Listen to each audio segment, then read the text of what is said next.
Are you struggling to stay consistent, hold yourself accountable, or stay focused on your health and fitness goals? In today's episode, I'm going to share the 5 steps to goal success, which is the exact framework that has helped over 700 people lose 7 to 20 pounds in just 10 weeks and regain the confidence in their bodies that they once had. By the end of this episode, you guys are going to know how to overcome the common obstacles that keep you from reaching your goals and stay on track like never before. But before we dive in, if you're listening on the Apple Podcasts app or on Spotify, make sure you hit the follow button. And if you're watching on YouTube, make sure you hit the like and subscribe button down below.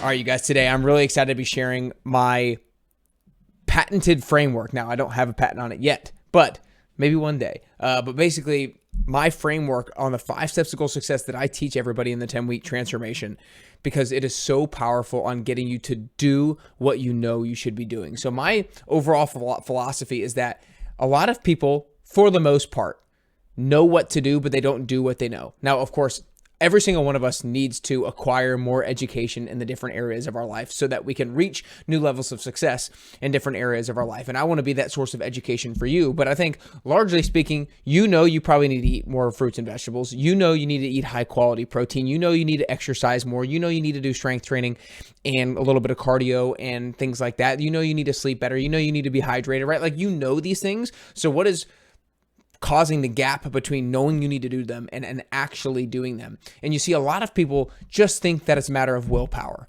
It's a matter of like, man, I just got to be more disciplined. I've got to have more willpower, and that's going to allow me to do these things. Like this week, I'm going to be really disciplined. This week, I'm going to have a lot of willpower and I'm going to get it done. But it's like, willpower is not a reliable source to fall back on, because sure, while willpower is present, it's awesome. But we all know that it's not something that we can reliably fall back on consistently. And so this framework has helped over 700 people in the 10-week transformation execute like never before, change their life, form new habits, become a newer, more upgraded version of themselves. And I'm going to go ahead and tell you, most people in the 10-week transformation are coming in with a weight loss goal. Now, that might be about 75% of people. Maybe the other 25% of people might be looking to gain weight or might just be looking to improve their overall fitness. But I would say it's about 75% of people come in who are, for the first time, wanting to lose about 5 to 25 pounds. And that is what you can expect. In the 10-week transformation, I have seen anywhere from a 5 to 25 pound weight loss. Now, I would say more typically, it would be in between maybe 7 to 15 pounds of weight loss in your first 10-week transformation. Now, people who have done the 10-week transformation 3, 4, 5 times, they're not losing 7 to 15 pounds each time because they've already reached their goal weight. But in your first time, if you have a goal to lose 5 to 25 pounds, and you can expect to lose probably that 5 to 10 to 15 to maybe upwards of 20 pounds during the 10-week transformation. And why are the results so good? Because this framework provides consistency and it provides accountability. And of course, it provides the right workouts and the right food, like prioritizing protein and fiber and having the right dosage of strength training and cardio. That's all stuff that you will get in the 10-week transformation. But the framework through which we operate is really what provides the power of the results. So if you are looking to lose 5 to 25 pounds starting in October, then come join the next 10-week transformation from October 7th to December 13th by going to nickcarrier.com/10WT. Again, October 7th to December 13th, register now at nickcarrier.com/10WT if you are wanting to finish 2024 by losing 5 to 15 pounds and wanting to start 2025 feeling like your best self, rather than starting 2025 frustrated, starting 2025 excited about what the potential and the opportunity is in front of you. So now let's go ahead and dive into the 5 steps to goal success that will allow you to not just know what to do, but actually do what you know. Step number 1 is what I call build your big. Your big, it stands for your BYG, which means your best you goal. And this is all about your why behind your health and fitness, because I believe that your why isn't just what gets you started, but it's what keeps you going when what you started gets tough. I realized that when building out this framework 4 years ago, it's almost 5 years ago, when building this framework out and figuring out what are the things that get people to execute at a high level, a lot of people talk about their motivation. A lot of people talk about why they do what they do. And a lot of people talk about, all the goals that they want to achieve and who they want to become and that stuff. And that's nice. But what I also realized is that a lot of successful people talk about all the crappy circumstances they came from. They talk about, I didn't have anything when I was growing up and I wanted to move away from that. And that's why I became successful. A lot of athletes talk about, like, I have a greater fear of losing than I like winning. So, like, I hate losing more than I like winning. A lot of people talk about this thing of this fear-based motivation, and that's what started to really allow me to piece together how to build out the most powerful why, how to build out an emotionally packed why, so that even when your willpower is low, it can get you to do the thing that you should be doing. So the first thing that you need to do when building out your why is to identify what you want to avoid. It's, okay, I want to avoid being overweight when I grow up. When I get older. I want to avoid not being able to move and play around with my grandkids. I want to avoid getting dementia. I want to avoid getting diabetes. I want to avoid having to buy new clothes because I can't fit in my old clothes anymore. Like, what are the things that you want to avoid and run away from? Because that provides you with urgency. The second thing that you want to define is, what are you working towards, or who do you want to become? Because while identifying what you want to avoid provides you with urgency to act, and it gets you going, that doesn't always mean that you're going to be moving in the right direction. And so when you identify what you want to achieve or who you want to become, you're providing direction for yourself. You're providing an aiming point, a target to aim your decision making at. And so think about who do you want to become? What do you want to achieve? Do you want to be able to run faster? Do you want to be active with your grandkids? Do you want to be able to lift heavier? Do you want to be able to hike Mount Kilimanjaro when you're 60 years old? Do you want to be able X, Y, and Z? Who do you want to become? Do you want to be a role model for your kids and your grandkids? Like, who do you want to become? Because again, what you want to avoid provides you with urgency. Who you want to become provides you with direction, so that urgency is channeled in the right way.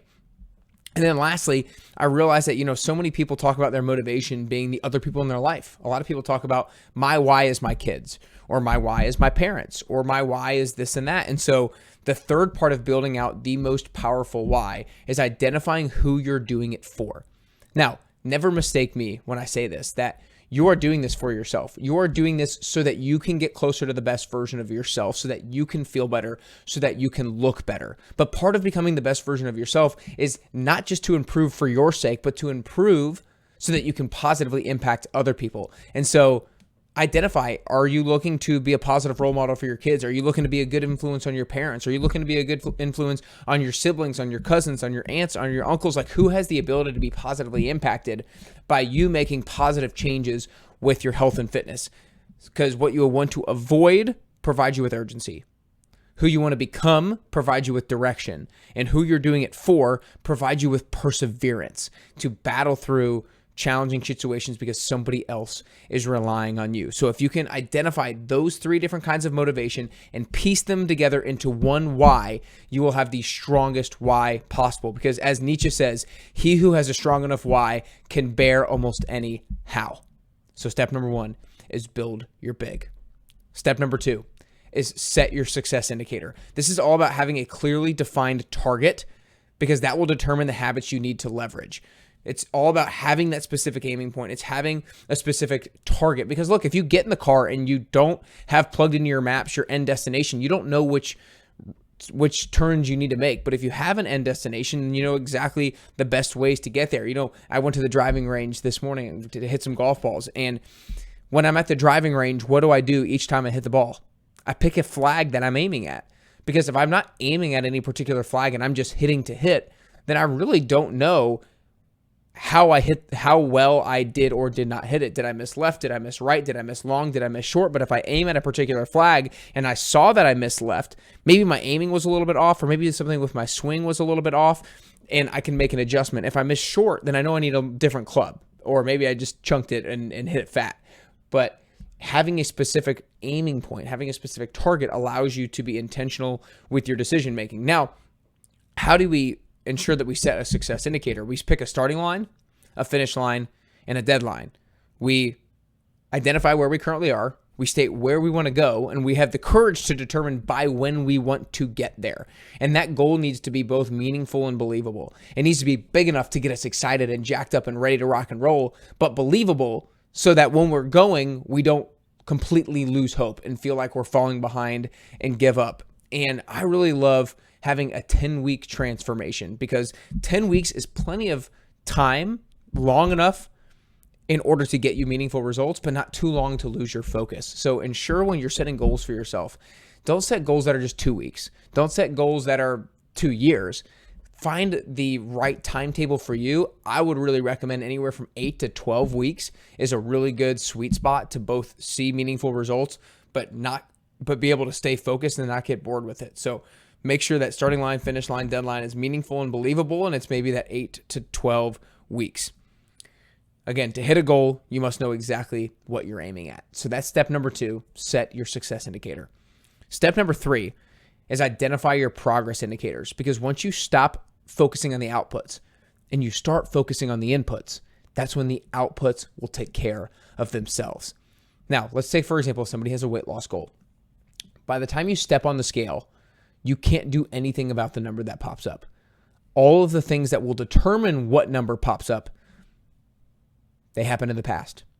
Their history. It was, what did you eat? What have you been eating? How have you been exercising? How have you been sleeping? How's your stress management?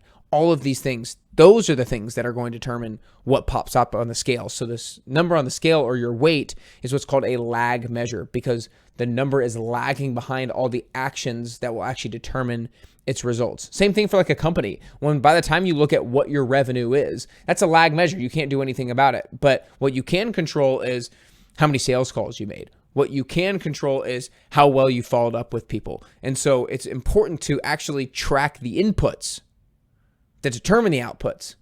Then the outputs will take care of themselves. So when it comes to your health and fitness goals, what can you control? Your fitness. You can control your workouts and how consistently you are or are not hitting those. You can control your nutrition. You control what you're putting in your mouth, your meal planning, your meal prepping, and your execution of those things. You can control how many steps you're taking on a daily basis. You can control how much sleep you're getting. And you can control, to a decent amount, how much sleep you're getting on a regular basis. So some of the questions that I like to propose to people when thinking about, okay, if my goal is to lose 10 pounds, what are the weekly habits that I need to implement in order to lose those 10 pounds? You need to think, okay, what habits do I need to start doing that I'm not doing at the moment? What habits am I currently doing, but I need to completely stop doing those? And what are some of the habits that I need to do more of? Like I'm currently doing and I just need to do more of it. Those are some good questions that you can ask yourself. And then if you can identify 2 or 3 weekly habits, 2 or 3 progress indicators that you believe if you do them every single week, you'll achieve that outcome, or that outcome will take care of itself, then we really hone in on those progress indicators. We really hone in on those weekly goals that week in and week out. That's step number 3, identify your progress indicators. Before going into step number 4, I just want to tell you step number 4 is one of the most impactful of all of the 5 steps. And it's one of the most unique aspects of the 5 steps and one of the most unique aspects of the 10-week transformation. And again, if you feel like you need some structure, you need something that's going to provide you with consistency, you need something that's going to provide you with accountability, you guys, look no further. The 10-week transformation is the solution. Go to nickcarrier.com/10WT and sign up for the October 7th to December 13th 10-week transformation today. That is the final 10WT of 2024. But let's go into step number 4, that is plan your pills. PILS is an acronym, PILS. It stands for the purpose is to increase the likelihood of your success. Because look, discipline is not about willpower. It's about identifying obstacles and game planning against them. It's about anticipation. So I'll go ahead and be, at the time of this recording, this is a Wednesday when I'm recording this, I am today flying out to Colorado, flying out to Denver, and I am going to Beaver Creek for a wedding for one of my best friends. This week, I'll go ahead and tell you, yesterday I went out to lunch with somebody, and one of the pills that I had was to look at the menu before I go out to lunch. We went to J. Alexander's. I got the Cypress salad with grilled chicken rather than crispy chicken, and I had to decide what I was going to get before I actually went to the restaurant, because all of us know when we go to the restaurant, we're maybe not as all disciplined as we intended to be. You know, we have great intentions going to a restaurant that I'm going to order something healthy, but then when we see the menu, we smell the foods, it's not that easy. And so that's an example of a pill, to look at the menu before I go. Preparation, setting yourself up for success. I'm going to Colorado. I need to make sure that on tonight, I go grocery shopping so that I have a healthy breakfast to take with me on the road on Thursday morning when I drive from Denver to Beaver Creek. So pills are all about, okay, what do I have going on this week? And what do I need to do practically to ensure that I still eat healthy, to ensure that I get my workouts in, to ensure I still get proper sleep or whatever proper sleep looks like for that particular week? Because too many people have too much belief in themselves to make right decisions in the moment, right? Like one of the things, let's say, for example, I didn't prepare and tomorrow I'm driving from Denver to Beaver Creek and I'm riding with a friend and he all of a sudden says, hey, let's stop at Chick-fil-A for breakfast. I'd be like, okay. And then maybe I want to make a healthier order, but I get there and I smell those chicken biscuits and I'm like, I got to get a chicken biscuit. It's like, I didn't have a chicken biscuit because I had a lack of willpower. I had a chicken biscuit because I didn't go to the grocery store the night before to get me a healthy option. That's the way that I want you to be thinking about this. You're not making bad decisions because you have a lack of willpower. Of course, there's a little bit of lack of willpower, but you don't even have to rely on willpower if you prepare. And so that's an example of a pill. Looking at the menu before I go out to eat on Tuesday, grocery shopping on Wednesday night for a healthy breakfast for the road on Thursday. Other simple pills are, I need to make sure to go to the grocery store on Sunday after church to ensure that I get my food for the week. Maybe I need to come home and I need to prepare 4 breakfasts and 4 lunches. That's what I do each week. I go to the grocery store after church, I come home, I prepare my breakfasts and my lunch, so I'm set up for success throughout the week. That way I'm not deciding what I'm going to eat on a day-to-day basis. It's already in the meal prepped container, and boom, I'm ready to go. So you don't do bad habits just because of lack of willpower. You do them because you didn't set yourself up for success. That's step 4, planning your pills. Step number 5 is setting up your scoreboard, because I believe that when a scoreboard is turned on, the stakes of the game are turned up. Now look, if you are watching a group of teenage kids play pickup basketball in the driveway, and they have not started keeping score yet, there's a whole different level of intensity from when they're not keeping score to when they are keeping score. At the time of this recording, we're getting ready to transition into the actual NFL season. There's a whole different level of intensity between preseason NFL games and regular season NFL games. The intensity is notched up because the stakes of the game are turned up. So it's like, to me, you don't even really have a goal unless you have a scoreboard. You don't have a goal unless you have a scoreboard, because a scoreboard is the thing that is telling you if you are winning the game you're playing. It is holding you accountable. It's motivating you, and it's providing you with feedback. So it's important to have something. Like in the 10-week transformation, I provide people with either a pre-built out Excel scoreboard or Google Sheet scoreboard, or I provide them with a workbook that has a scoreboard on it as well. And so that allows them to stay motivated, hold them accountable, and provide them with feedback as to whether or not they're winning. If you do the 10-week transformation, you'll have one of those. If you don't, have some sheet of paper, a whiteboard, a poster board, something that will allow you to see whether or not you're winning the game that you're playing. Because we all have so many distractions, but a scoreboard reminds you what is a top priority. Again, to recap, number 1 is build your big. 2, figure out a why that is powerful enough to you so that you can persevere through tough situations. Number 2 is set your success indicator. You need to have an aiming point. You need to have a target in order to know which decisions to make. Number 3, identify your progress indicators, because it's not about you want to set a target, you want to set an aiming point, but then you want to focus on the inputs that actually dictate what the outcomes are going to be. Step number 4 was planning your pills. Remember, you don't lack necessarily just willpower. You don't follow through because you lacked setting yourself up for success. And then the 5th and final step is set up a scoreboard, because when a scoreboard is turned on, the stakes of the game are turned up. I'm telling you, these are the things that lead to focus. These are the things that lead to consistency. These are the things that will lead to accountability and ultimately results. So if you're listening to this and you have done a 10-week transformation before, I hope this hammers home each of the 5 steps. I hope these are good reminders to take these things seriously and really ensure that you're narrowing in how best to apply all of these to your health and fitness goals. And if you've never done the 10-week transformation before, I hope this was insightful as to the 10-week transformation is not just fitness classes. The 10-week transformation is not just nutrition guidance. The 10-week transformation is a framework and an operating system through which will allow you to execute at a level that you've never thought possible, to execute at a level that you've never seen before, and to ensure that you get the results that you've never gotten before. So if you want to join the next 10-week transformation, go to nickcarrier.com/10WT. Again, we go from October 7th to December 13th. There's only a few spots left with the in-person classes. There's the 5 a.m., the 6 a.m., the 10 a.m. Then we have the virtual as well. So go to nickcarrier.com/10WT to get started today. I hope you guys learned something about how to follow through with the promises that you make to yourself, about how to not just know what to do, but actually do what you know so that you can actually get the results that you want to see.